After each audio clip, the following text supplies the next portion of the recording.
नत्थि मे शरणं नय्यं बुद्धो धम्मो संघो मे शरणं वरम एतेन सच्चवज्जेन होतु मे जय मंगलम।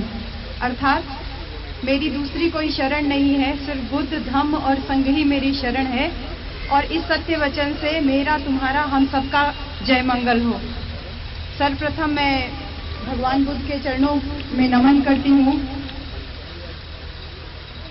आदरणीय भंते जी को वंदामी। हम विश्व रत्न बाबा साहेब डॉक्टर भीमराव अम्बेडकर को भी मैं नमन करती हूँ और मंच पे बैठे हमारे सभी साथी और सामने हमारे सभी बैठे उपासक और उपासिकाओं, आप सभी को मैं एक लाइन से संबोधित करूंगी क्योंकि यहाँ पे बच्चे लोग भी बैठे हुए हैं। तो एक लाइन से मैं संबोधित करूंगी कि गुड मॉर्निंग बोलते हैं तो सुबह की पहचान होती है। क्यों बेटा? होती है ना?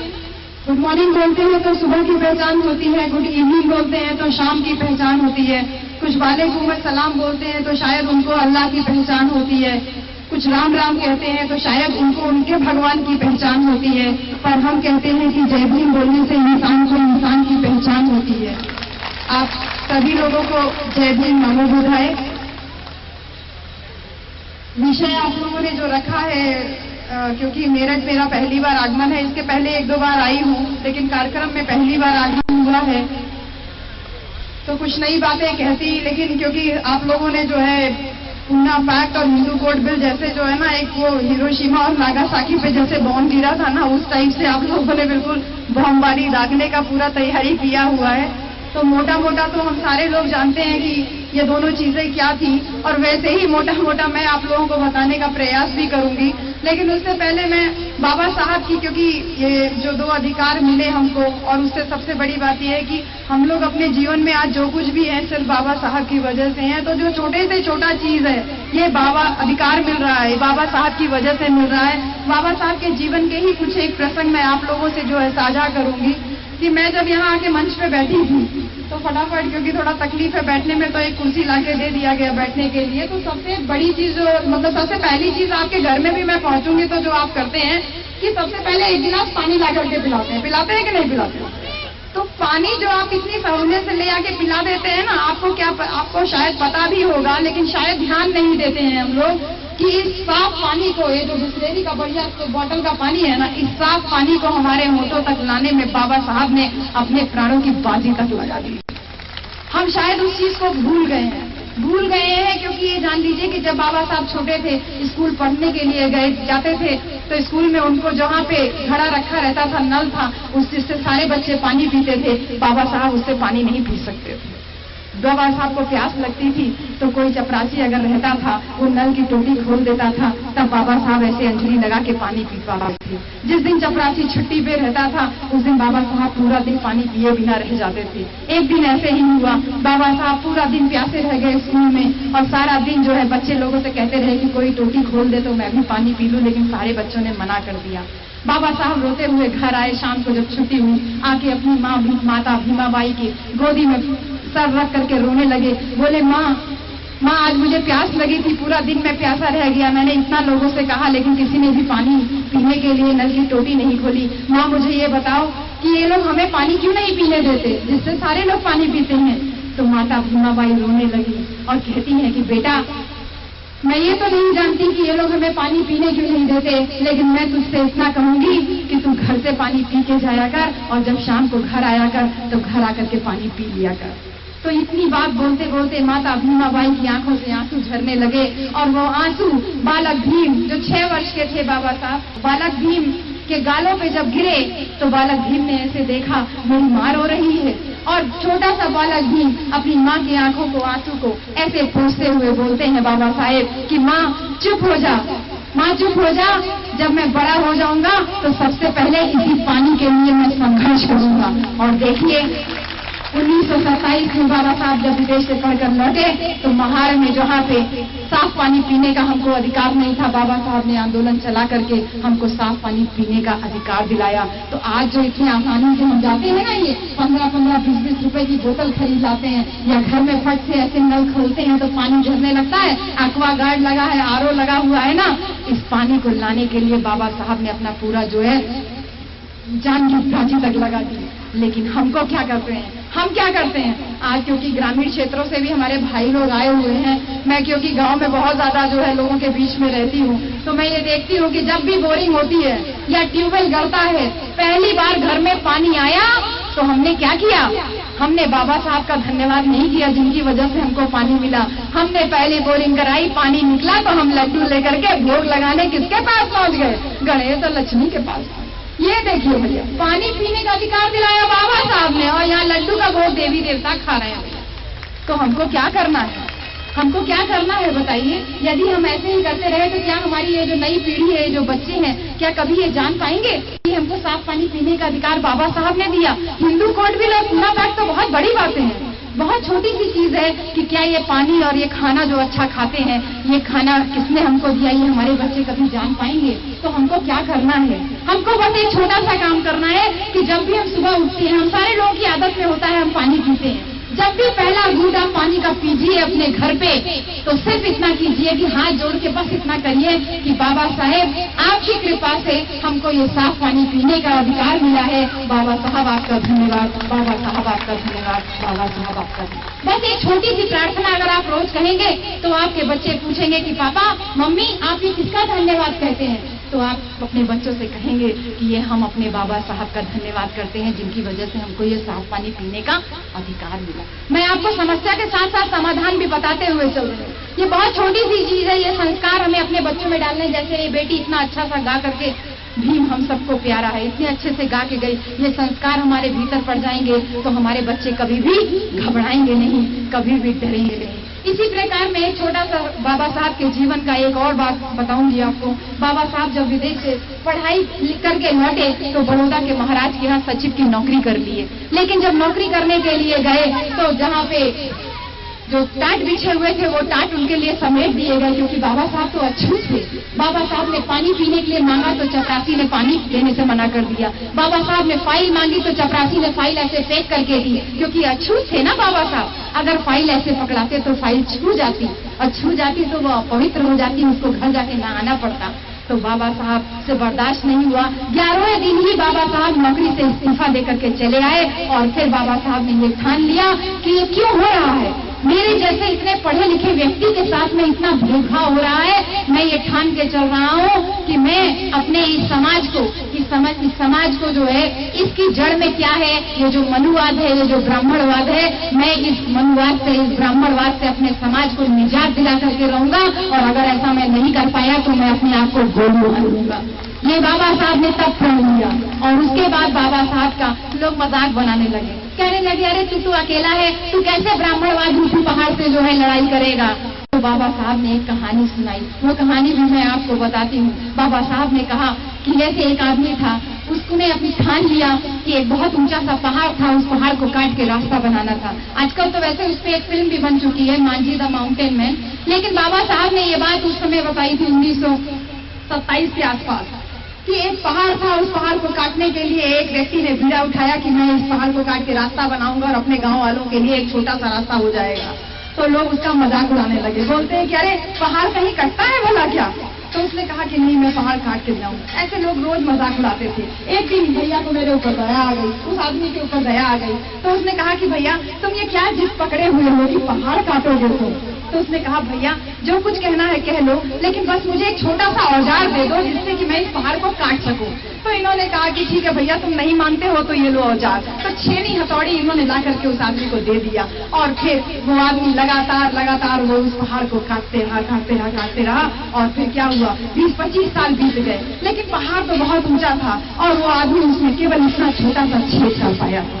और 25 साल के बाद करीब जो है, जिस आदमी ने उसको औजार दिया था, वो आदमी संजोग से उधर से गुजर रहा था। उस आदमी ने पूछा कि भैया मैंने तुमसे कहा था ना कि तुम क्यों पहाड़ काटने की जिद पकड़े थे। देखो तुम 20-25 साल में केवल इतना छोटा सा टुकड़ा काट पाए हो, अब तो तुम बूढ़े भी हो गए हो और थोड़े समय के बाद तुम मर भी जाओगे। और तब क्या होगा, तो तुम क्यों जिद किए थे?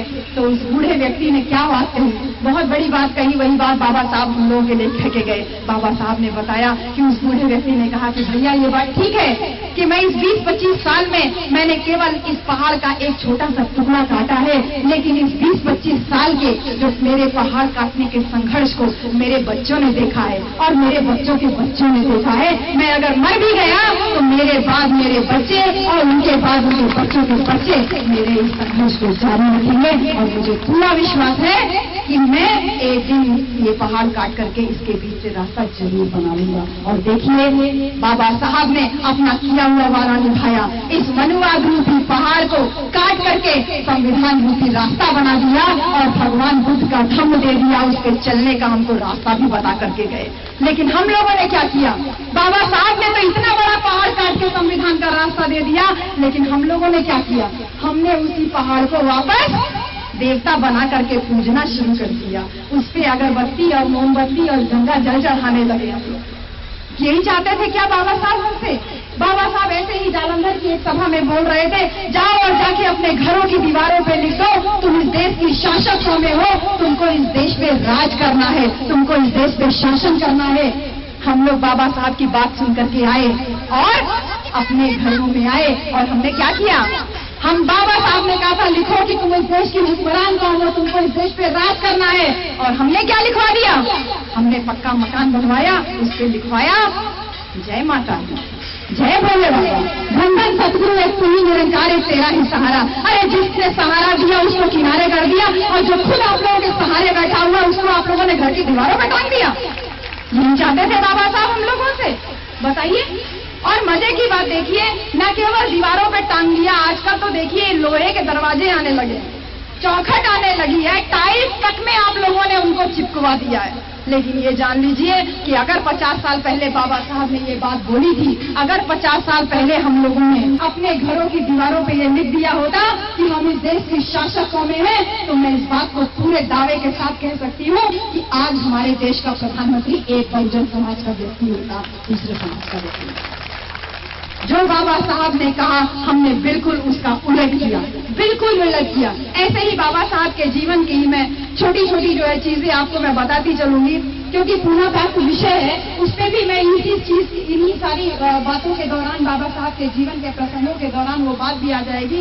बाबा साहब 1948 में पहले जब भारत आजाद हुआ तो पहले कानून मंत्री बने और उसके बाद लखनऊ में एक अधिवेशन में बाबा साहब को बुलाया। एक पिछड़ा वर्ग अधिवेशन था, जैसे ये सभा लगी है ऐसे ही पिछड़ा वर्ग सम्मेलन में बाबा साहब बैठे थे। बाबा साहब के साथ में पंडित गोविंद वल्लभ पंत जो उत्तर प्रदेश के पहले मुख्यमंत्री थे और एक पंडित जी भी थे, तो वो बैठे थे। प्रोटोकॉल के तहत कि भाई कानून मंत्री के साथ मुख्यमंत्री भी बैठता है, वो भी बैठे थे।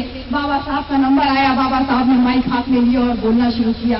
बाबा साहब ने कहा कि ये ऊंची जाति के व्यक्ति, ये 3% ब्राह्मण लोग, ये ऊंची जाति के व्यक्ति आपस में चाहे जितना भी बटे हो, लेकिन हमारा समाज यदि बहुजन समाज जो पिछड़ा समाज है, अनुसूचित वर्ग है, यदि वो अपने भलाई के लिए संगठित होकर के एक छोटा सा प्रयास करने की कोशिश करता है, तो ये 3% लोग उसमें घुस करके उसको दीमक की तरह खोखला करने में अपनी पूरी जान लगा देते हैं। और फिर बाबा साहब ने कहा कि यदि ये पिछड़ा वर्ग और ये अनुसूचित वर्ग यानी ये जिसको SC, ST और OBC बोला जाता है, ये सारे वर्ग यदि एक हो जाए तो ये 3% ब्राह्मण, पंडित गोविंद वल्लभ पंत की तरफ उंगली करके बाबा साहब ने कहा ये 3% ब्राह्मण आपके जूते के फीते खोलने में अपनी शान महसूस करेगा।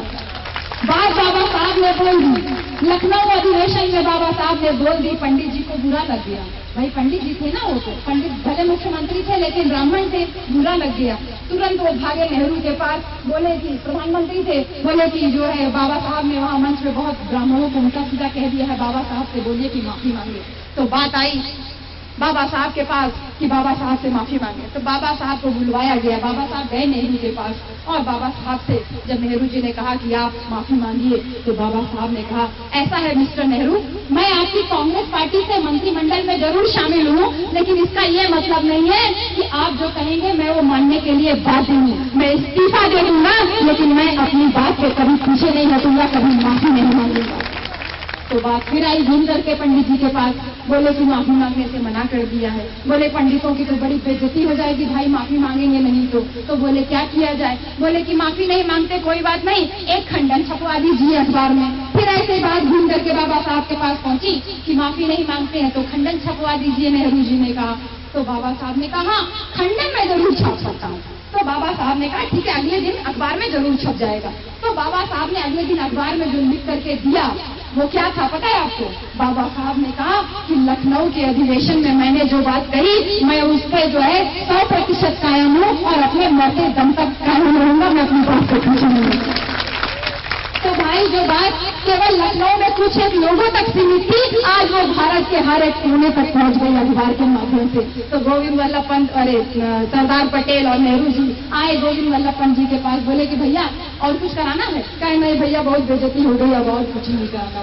ये था हमारे बाबा साहब का व्यक्तित्व। इसी प्रकार से बाबा साहब जब संविधान में आरक्षण, क्योंकि एक बहुत ज्वलंत मुद्दा आजकल ये हो गया है और पूना पैक्ट से सीधे जुड़ा हुआ है, इसलिए मैं एक छोटी सी बात और शेयर करूंगी आपसे कि जब बाबा साहब संविधान लिख रहे थे तो उसमें जब हम लोगों के लिए विशेष प्रावधान कर रहे थे, आरक्षण का प्रावधान लिख रहे थे, तो लोग उनको बहुत उल्टी सीधी बातें करते थे, बहुत गालियां देते थे। तो कई लोग बाबा साहब को समझाते थे कि बाबा साहब आप इस्तीफा क्यों नहीं दे देते, इतना लोग आपको भला बुरा करते हैं। तो बाबा साहब ने एक बात बोली। क्या बोला बाबा साहब ने? बाबा साहब ने कहा देखिए जैसे मैं बनारस से आई हूँ ना, मैं बनारस से आई हूँ, मैंने ट्रेन पकड़ी बनारस से और फिर दिल्ली उतरे और फिर दिल्ली से मैंने गाड़ी ली और फिर मैं आपके प्रोग्राम में यहाँ मेरठ तक आई। इसी तरीके से बाबा साहब ने कहा कि मैं संविधान रूपी जो है ट्रेन में सवार हूँ, मैं संविधान रूपी ट्रेन में सवार हूँ और जैसे ये मेरठ हमारा गंतव्य स्थल है, इसी प्रकार से अछूतों को, उनके अधिकारों को।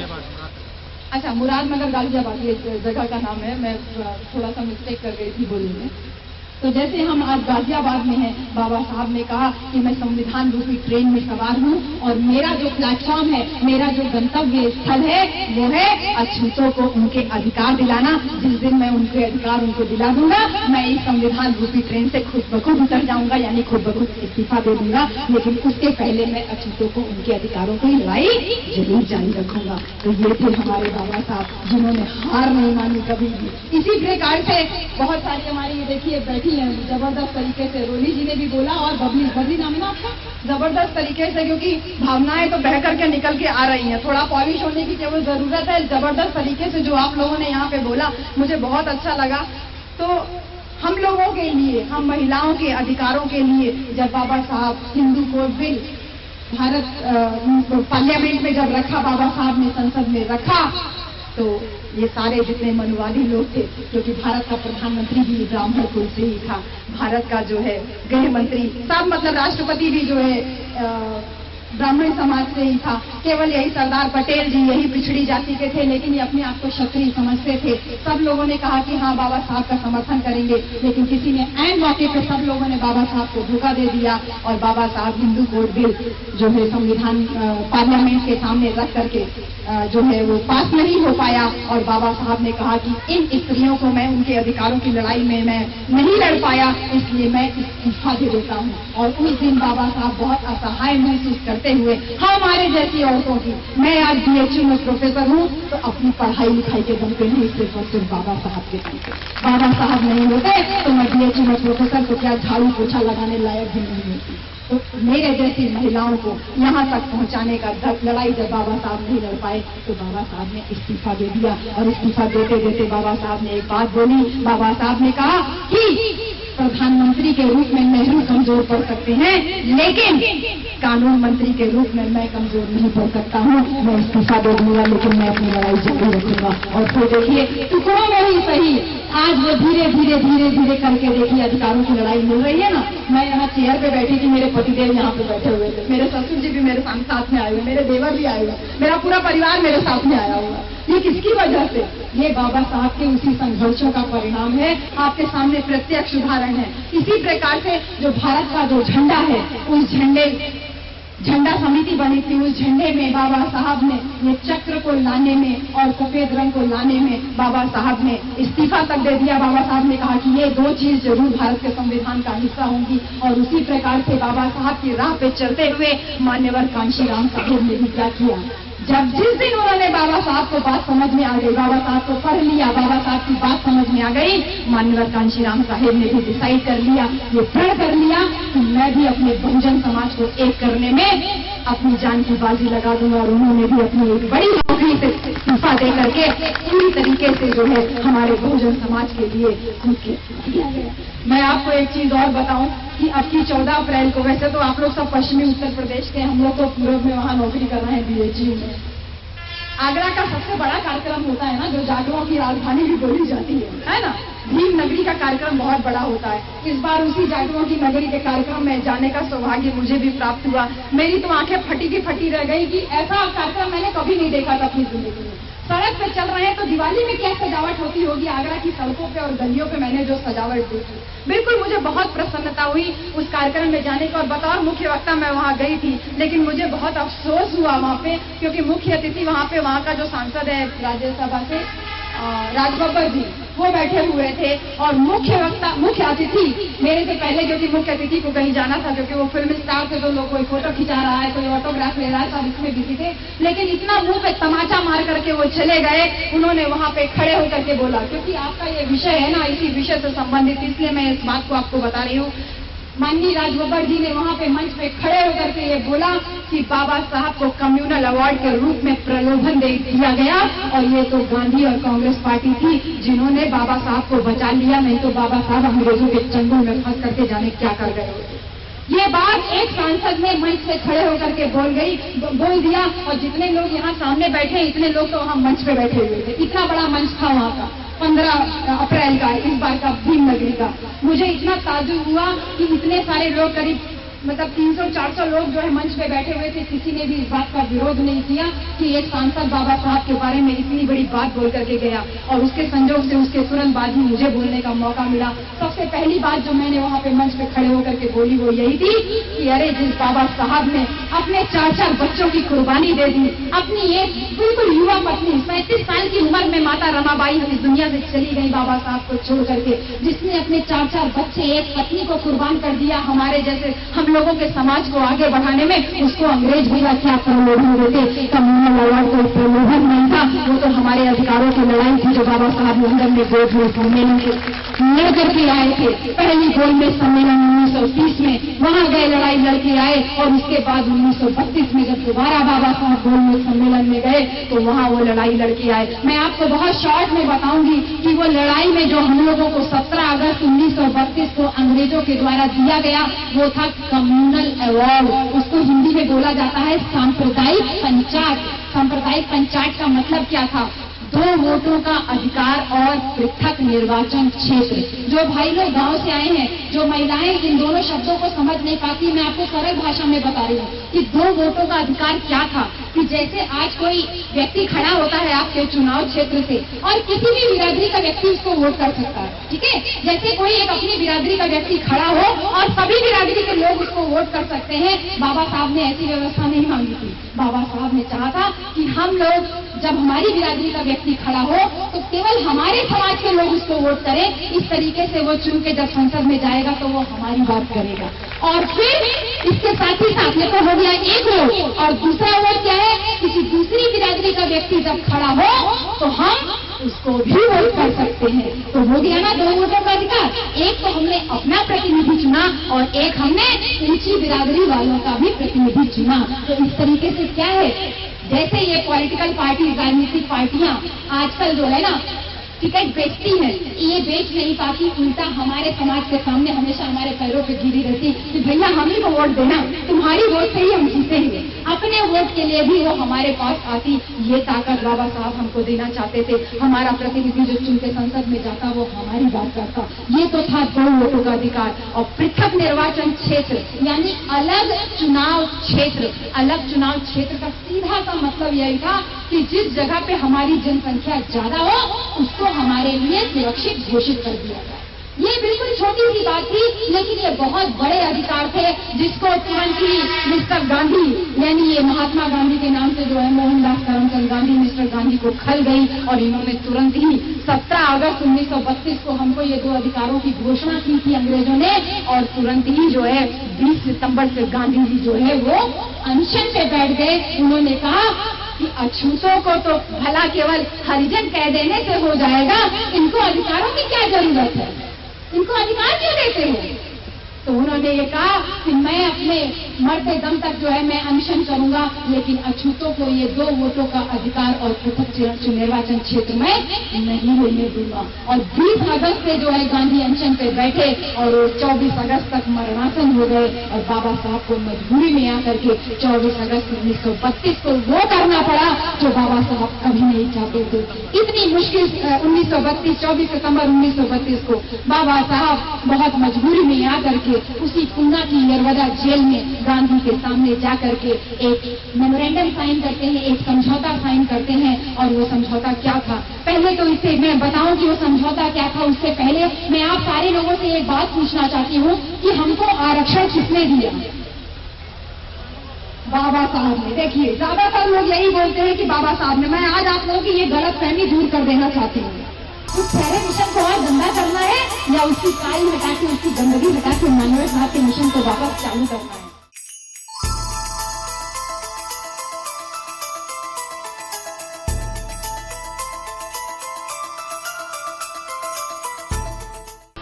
सीधी सी बात मैं बता रही हूँ कि जिनके मन में ये गलतफहमी है, वो गलतफहमी मैं दूर कर देना चाहती हूँ। 24 सितंबर 1932 को यरवदा जेल में गांधी जी, मालवीय और बाबा साहब के बीच में एक समझौता साइन हुआ। वो समझौता, उसी समझौते को हम पूना पैक्ट के नाम से जानते हैं। और उस समझौते में ये था कि आपके ये 2 वोटों के अधिकार के बदले में हम आपको आरक्षण देते हैं। 48 सीटों के बदले में 152 सीटों का आरक्षण जो है हमारे मुंह पर फेंक दिया गया। बाबा साहब रो के रह गए, लेकिन ये नहीं माने, क्योंकि इनको पता था कि अगर 2 वोटों का अधिकार मिल गया तो हम मजबूत हो जाएंगे।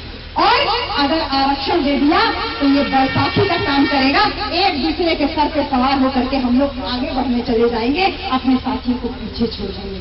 तो 1932 को 24 सितंबर को बाबा साहब ने जो हस्ताक्षर किया जिस पैक्ट पे, उसको पूना पैक्ट करते हैं। और उसी पूना पैक्ट की परिणति थी ये आरक्षण। बाबा साहब कभी आरक्षण नहीं चाहते थे। और फिर साइन करने के तुरंत बाद ही बाबा साहब ने अगले दिन सभा में, जनसभा में ये बोला कि ये जब भारत का इतिहास लिखा जाएगा तो ये 24 सितंबर का दिन जो है काला दिवस के रूप में मनाया जाएगा, क्योंकि इस दिन में अछूतों को उनके अधिकारों की लड़ाई में जो है, मतलब लड़ाई जीतते जीतते मैं रह गया, अछूतों को उनके अधिकार दिलाते दिलाते मैं रह गया।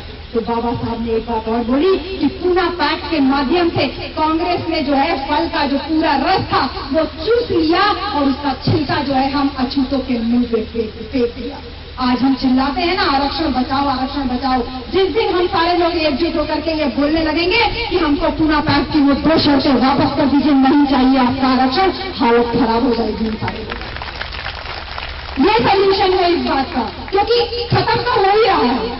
कहाँ देखिए, अभी रिवर्सल हो गया ना, प्रमोशन हुआ था बेचारे 1997 से जो था, आज वो बैठ करके वापस उसको रिपोर्ट करेगा। रिवर्ट तो हो ही गए, खत्म तो हो ही रहा है, अत्याचार तो हो ही रहे हैं। अब और कितना और इंतजार करोगे भाई? तो ये जिन शर्तों पे मिला था, हमको वो शर्तें अगर वापस मिल जाएं तो हमको आरक्षण की कभी जरूरत नहीं पड़ेगी। मैं इसी तरीके से मतलब बहुत ज्यादा चीजें अब मैं नहीं बोलूंगी, क्योंकि मान्यवर साहब, बाबा साहब के जाने के बाद मान्यवर साहब ने जब इस्तीफा दिया और पूरी तरीके से जो है अपने समाज को एकजुट करने में जुट गए वो, तो मान्यवर साहब शुरुआती दौर में इसी पूना पैक्ट पे काम कर रहे थे। बहुत कम लोग ये जानते हैं, या जिन्होंने मान्यवर साहब के साथ काम किया है केवल वही लोग इस बात को जानते हैं कि मान्यवर साहब केवल इन्हीं 2 वोटों का अधिकार चाहते थे और पृथक निर्वाचन क्षेत्र। लेकिन मान्यवर साहब काम करते करते उनको बीच में शायद ये लगा कि बिना राजनीतिक सत्ता हासिल किए हम ये 2 अधिकार नहीं पा सकते, क्योंकि जब तक हमारा समाज मजबूत स्थिति में नहीं पहुंचेगा तब तक हम कैसे ये अधिकार मांगेंगे। अधिकार पाने के लिए सत्ता में आना जरूरी है। और शायद इसीलिए मान्यवर साहब ने सामाजिक मूवमेंट के साथ साथ एक पार्टी का मूवमेंट, एक राजनीतिक मूवमेंट भी मान्यवर साहब ने खड़ा किया। लेकिन अफसोस इस बात का है कि मान्यवर साहब के जाने के बाद मान्यवर साहब का वो जो मिशन था वो मिशन कहीं ठहर गया है, रुक गया है वो मिशन। मान्यवर साहब के साथ किए हुए लोग बहुत परेशान होते हैं, क्योंकि हम गांव-गांव में जाते हैं, लोगों से मिलते हैं तो हमको दिखाई देता है, उनकी पीड़ा दिखाई देती है कि मान्यवर साहब क्या चाहते थे और समाज क्या हो रहा है। मान्यवर साहब की वो सामाजिक चेतना, वो राजनीतिक चेतना जो हमारे अंदर जगा के गए। हम छोटे छोटे संगठन बना के लड़ाई तो बहुत लड़ रहे हैं, लेकिन संगठन बनवाना मान्यवर साहब का उद्देश्य नहीं था। समाज की एकता मान्यवर साहब का उद्देश्य था और काफी हद तक मान्यवर साहब सफल भी हो गए थे। 6,745 जातियों में से मान्यवर साहब ने 600 जातियों को एकजुट कर लिया था और इस 600 जातियों के दम पे देख लीजिए इस मनुवाद की जो है नींद आराम करके रख दी थी मान्यवर साहब। और वही मान्यवर साहब के जाने के बाद हम लोगों ने वापस छोटे छोटे संगठन बना करके इस मिशन को हमने कमजोर कर दिया। तो जैसे पानी होता है ना, पानी बहता रहता है तो साफ रहता है, लेकिन पानी अगर रुक जाता है, धारा रुक जाती है तो पानी क्या हो जाता है, बदबू करने लगता है। तो मान्यवर साहब का वो मिशन जो था वो ठहर गया है और उसमें से बदबू होने लगी है। तो अब हमको क्या करना है, उस ठहरे मिशन को और गंदा करना है या उसकी काई हटा के, उसकी गंदगी हटा के मान्यवर साहब के मिशन को वापस चालू करना है? वापस चालू करना है ना हमको मान्यवर साहब के मिशन को। उस चालू करने में देखिए जितने भी पुराने साथी लोग हैं, मान्यवर साहब की चेतना जिनके अंदर है, सब बीड़ा उठाए हैं कि हमको उसी तरीके से कार्य करना है। तो वैसे ही कार्य हम लोग एक बहुत छोटा सा प्रयास हम लोग कर रहे हैं इधर पूर्वी उत्तर प्रदेश में और साथ साथ इधर पश्चिमी। मेरी शादी जो कि इटावा की तरफ हुई है, तो इटावा और आगरा की तरफ भी हम लोग कार्यक्रम करते रहते हैं, लेकिन हमने मेन फोकस किया हुआ है आजमगढ़ और मऊ, इधर पूर्वांचल के क्षेत्र में, कि हम लोगों ने ब्लॉक वाइज मीटिंग करना शुरू किया है कि गांव-गांव जा करके, हमें कुछ करना नहीं है ज्यादा, सिर्फ बाबा साहब के बारे में उनको लोगों को झिझोड़ना है, उन्हें याद दिलाना है कि हमें ये सब कुछ जो कुछ मिल रहा है ये बाबा साहब की वजह से मिल रहा है। और सबसे बड़ा हथियार जो हमारे पास है वो आरक्षण नहीं है, हमारे पास है पूना पैक्ट। पूना पैक्ट की वो दो शर्तें गांव में छोटे से छोटे बच्चे तक को हम लोग बोर्ड के माध्यम से बता रहे हैं। वो बातें आप लोग खुद से पढ़िए। अभी ये बाहर पुस्तक का स्टॉल लगा हुआ है, इस स्टॉल पे मान्यवर साहब का जो है चमचा युग किताब मिल रही होगी। मान्यवर साहब ने चमचा युग पुस्तक लिखी 1982 में, जिस दिन पूना पैक्ट के 50 वर्ष पूरे हुए थे। 24 सितंबर 1982 को मान्यवर साहब ने पुस्तक लिखी थी चमचा युग। उस चमचा युग में मान्यवर साहब ने साफ तौर पे लिख दिया कि ये जो आरक्षण मिला, इस आरक्षण से हमारे समाज में चमचों, भंडुओं, दलालों की फौज खड़ी हो गई है। फौज खड़ी हो गई है जिसका काम केवल और केवल क्या है, चमचों का काम क्या है, बड़े लोगों की, ऊंची बिरादरी के लोगों की गुलामी करना। तो वही काम हम कर रहे हैं, उनको हम अपने समाज को कमजोर करना और उनको मजबूती देना। तो मान्यवर साहब ने एक बड़ी बात उसमें लिखी है कि हम अगर ये कहें कि ये भैया चमचा हो गए हैं, ये नहीं बात मानते, ये भैया चमचा हो गए, ये बात नहीं मानते, तो हमको इनको ठीक करने की जरूरत नहीं है। मान्यवर साहब ने कहा hit the hand that holds the spoon, यानी स्टूडेंट, उस हाथ पे प्रहार करो। ऐसे चमचे को पकड़ते हैं ना हम, ये चमचा है, हमने ऐसे पकड़ रखा है ना। मान्यवर साहब ने कहा इस चमचे को तो पता भी नहीं कि ये चमचा है, ये चमचा बना हुआ, इसको नहीं पता कि ये चापलूस है, चाटुकार है। मान्यवर साहब ने कहा उस हाथ पर प्रहार करो जिस हाथ में उस चमचे को पकड़ के रखा हुआ है। हाथ प्रहार करोगे, पकड़ ढीली हो जाएगी, चमचा अपने आप जमीन पे गिर जाएगा, यानी ये अपने आप अपने समाज के पास वापस आ जाएंगे। तो हमको अपने उद्देश्य तय कर लेने हैं, जो संगठन बना करके हम लोग चल रहे हैं। हम लोग का उद्देश्य एक होना चाहिए, वो यही है कि किसी भी सामाजिक मुद्दे पर, किसी भी एट्रॉसिटी के केसे पे जो भी अत्याचार हो रहे हैं, इन सारे मुद्दों पे हम ये ना देखें कि अरे उसकी होगी होगा। मैं आपको बताऊं, आगरा में अभी पिछले संडे को, अभी 30 तारीख को, बहुत दिन नहीं हुआ, 30 तारीख को मैं आगरा में बोल रही थी और वहाँ पे एक संजोग से एक पत्रकार महोदय आ गए और मैं जैसे अभी बोल रही हूँ ना, यही सारी बातें मैं वहाँ भी बोल रही थी कि मैं देवी देवता की बदौलत बीएचयू में प्रोफेसर नहीं हूँ, मैं बाबा साहब की बदौलत बीएचयू में प्रोफेसर हूँ। उन पत्रकार महोदय को वो बात बुरी लग गई और उन्होंने अखबार में छाप दिया कि बीएचयू के प्रोफेसर ने देवी देवताओं पे करी अभद्र टिप्पणी और वहाँ धरना प्रदर्शन, मेरा पुतला जलाना, एफआईआर तक दर्ज हो गई। आगरा में मेरे खिलाफ एफआईआर तक दर्ज हो गई। आप ये सोचिए, मुझे तो उस दिन बड़ी खुशी हुई जिस दिन एफआईआर सुने, क्योंकि मुझे लगा कि एक लेडी के बोलने पे इन सारे मनवादियों की जरूरी नहीं। इतने कमजोर है ये, सोचिए इतने कमजोर है। जिस दिन मेरे साथ रोली और बबली बोलने लगेंगी, अर्चना बोलने लगेंगी, ये सारी बहनें बोलने लगेंगी, तो ये लोग बेचारे कहाँ मुंह छुपाएंगे। कितनी बड़ी बात है कि हमें इस चीज से प्रेरणा लेनी चाहिए कि हमें हर एक घर में बाबा साहब की वो दीनी ताकत को आगे बढ़ाना है। जैसे मेरे ससुर जी देखे बैठे हैं, इन्होंने मुझे तो आगे बढ़ाया हुआ है और सासू माँ नहीं आ पाई है किसी कारणवश, नहीं तो वो भी हर कार्यक्रम में मेरे साथ में रहती है। हमें ऐसे परिवार बना करके घबराने की जरूरत नहीं है। मैं कुर्सी पे बैठी थी, पतिदेव नीचे बैठे हुए थे, कहीं ईगो क्लैश नहीं है उसमें कि तुम ऊपर क्यों बैठी हो, मैं नीचे क्यों बैठी हूँ, क्योंकि ये अवसर मुझे मिला है, ये अवसर बाबा साहब ने दिया और फिर दूसरा अवसर अपने परिवार से जो मिला उसकी वजह से देखिए एक औरत के बोलने से इनका धर्म हिल गया। तो सोचिए अगर हर एक व्यक्ति, हर एक परिवार में ऐसे लोग होने लगे तो ये बिल्कुल एकदम जड़ से उखाड़ करके फेंकने में हम लोगों को सेकंडों नहीं लगेंगे। और सबसे बड़ी चीज, क्योंकि यहाँ कुछ महिलाएं भी हैं, मैं आप लोगों को मतलब वैसे तो विशेष तौर पर मैं महिलाओं के लिए ही बोलती हूँ, लेकिन मैं आप लोगों को बोलूंगी, एक छोटी सी बात बताऊंगी कि बोधगया में मैं पिछले साल गई थी बुद्ध पूर्णिमा के अवसर पे, और मैं जैसी हूँ मैं ऐसी ही दिखती हूँ। तो खाना खा रहे थे, मैं और पति एक ही थाली में अक्सर हम लोग खाना खाते, कहीं पे भी रहते, खा रहे थे, तो सामने कुछ महिलाएं बैठी थी, तो बोली कि अरे कौन है ऐसे एक थाली में कैसे खा रहे हैं, ऐसे भोज लगा हुआ है। तो मेरी स्टूडेंट भी गई हुई थी, उसने बोला कि हस्बैंड वाइफ है, एक थाली में खा रहे हैं तो क्या गलत कर रहे हैं। तो बोली अच्छा हस्बैंड वाइफ देखने में तो नहीं लगता है। तो बात आई गई है, तो ये बात मुझे मेरी स्टूडेंट ने बताई, तो बोली कि अरे बिछिया नहीं पहनी है, सिंदूर नहीं पहनी है, तो कैसे जो है हस्बैंड वाइफ है। तो वहां पे जब मैंने बोलना शुरू किया बोधगया वाले कार्यक्रम में, तो मैंने उसमें शुरुआत ही इस बात से कही कि देखिए यदि हम अपने आप को बुद्धिस्ट बोलते हैं, यदि हम ये कहते हैं कि तथागत बुद्ध के मार्ग पे हम चल रहे हैं, तो सबसे पहले हमको दिखना भी चाहिए कि हम बुद्धिस्ट हैं। हम कह तो रहे हैं भगवान बुद्ध के अनुयायी है, बाबा साहब के अनुयायी, लेकिन अगर यदि हमारे माथे पे सिंदूर है, हमारे पैरों में बिछिया है, हाथों में चूड़ी है, तो हम हिंदू धर्म के सारे मंगलसूत्र पहन रखा है, तो हम हिंदू धर्म के सारे प्रतीक लेके घूम रहे हैं और हम कह रहे हैं कि हम अपने आप को बुद्धिस्ट हैं।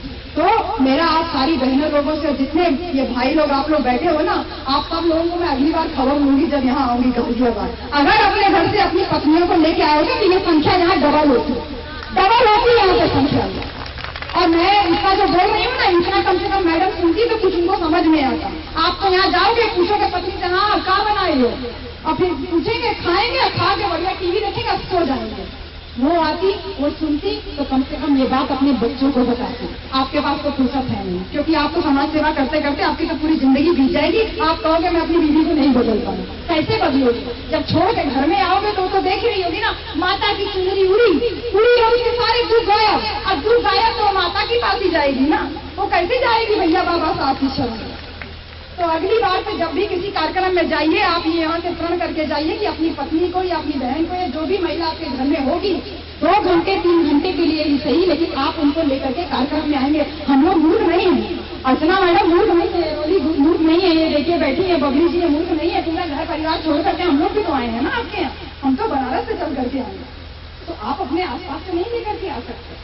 तो ये काम भी हम लोगों को करना है। और इसी के साथ साथ घर में जब जाइए तो हम लोगों को एक छोटा सा काम और करना है बाबा साहेब के मिशन को आगे बढ़ाते हुए।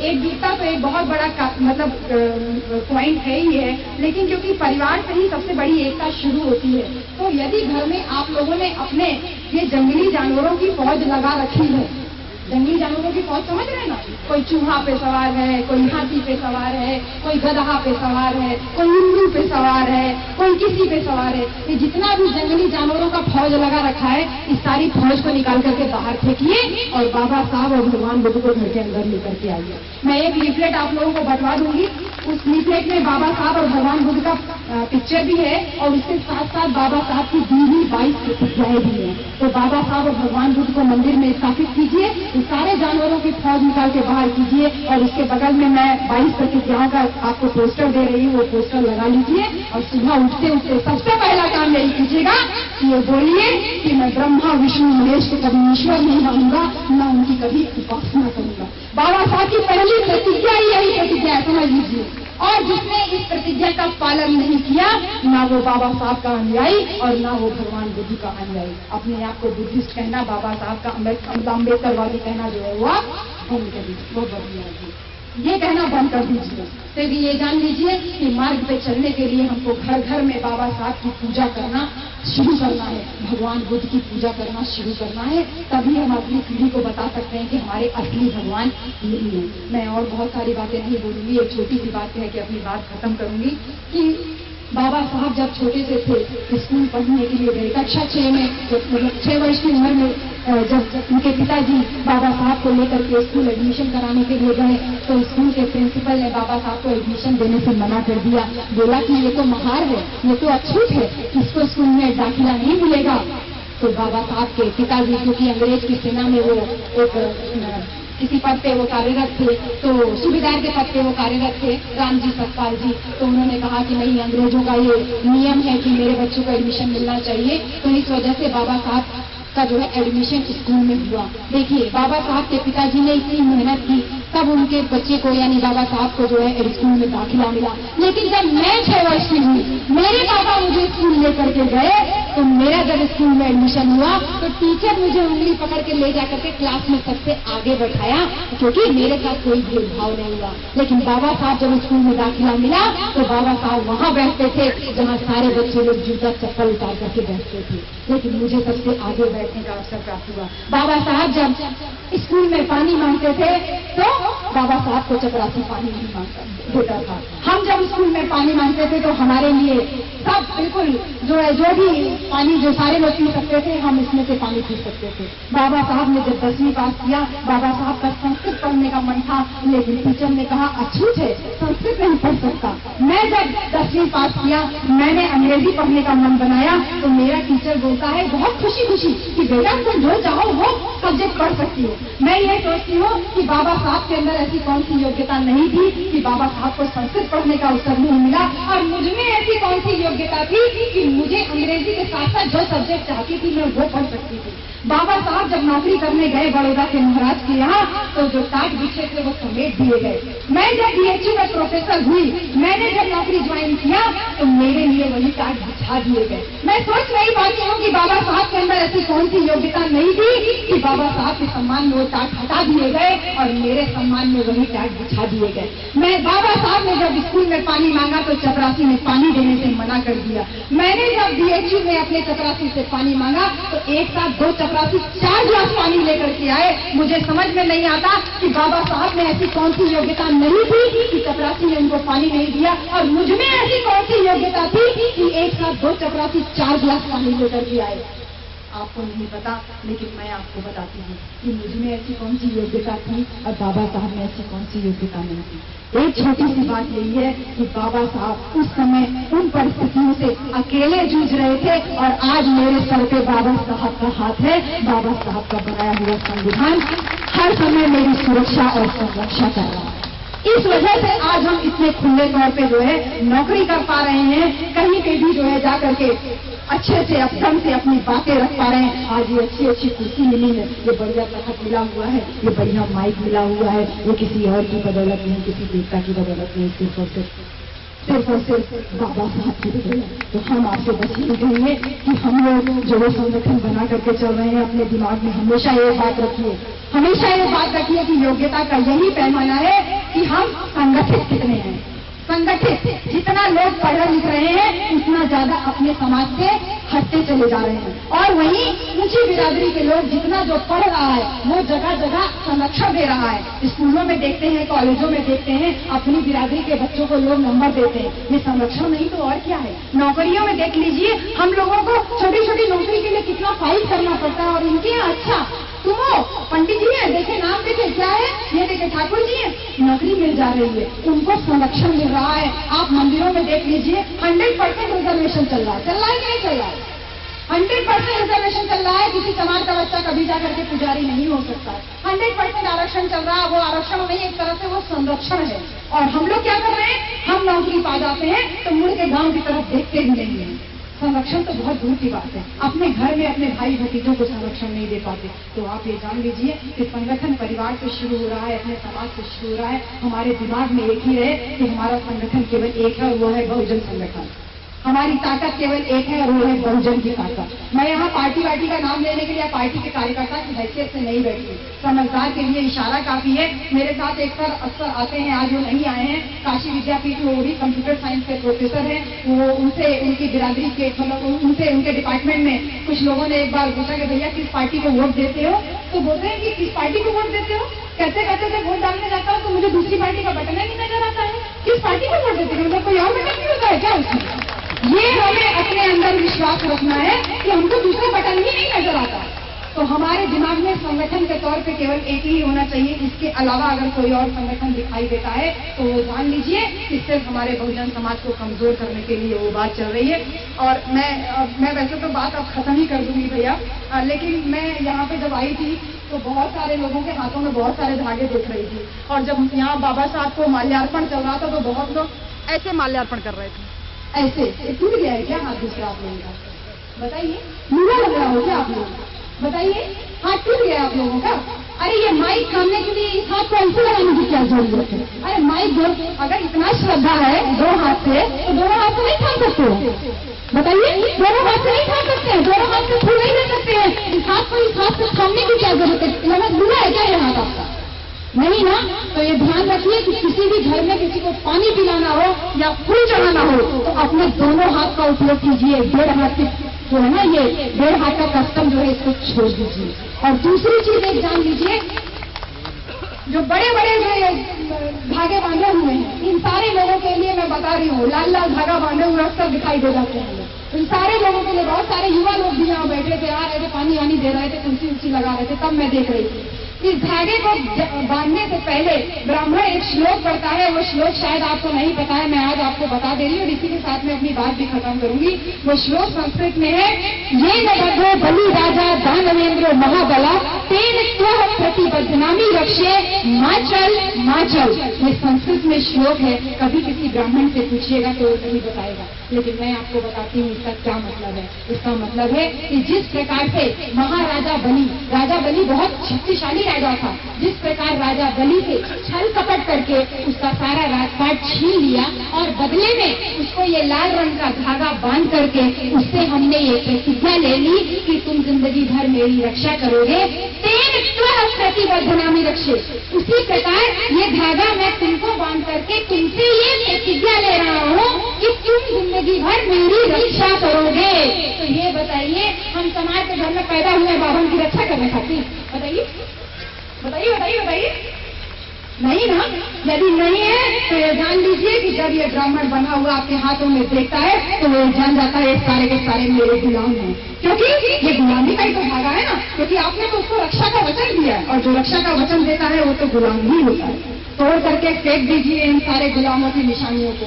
ये हमें केवल गुलामी के अलावा कुछ और नहीं देते हैं, क्योंकि जान लीजिए आपका बच्चा जब स्कूल में पढ़ने जाता है ना तो आप भैया बंधा करके आप पहुंचाइए, लेकिन वहाँ पे जैसे टीचर देखता है काले रंग का धागा गले में, तुरंत पहचान जाता है कि ये किस बिरादरी का बच्चा होगा।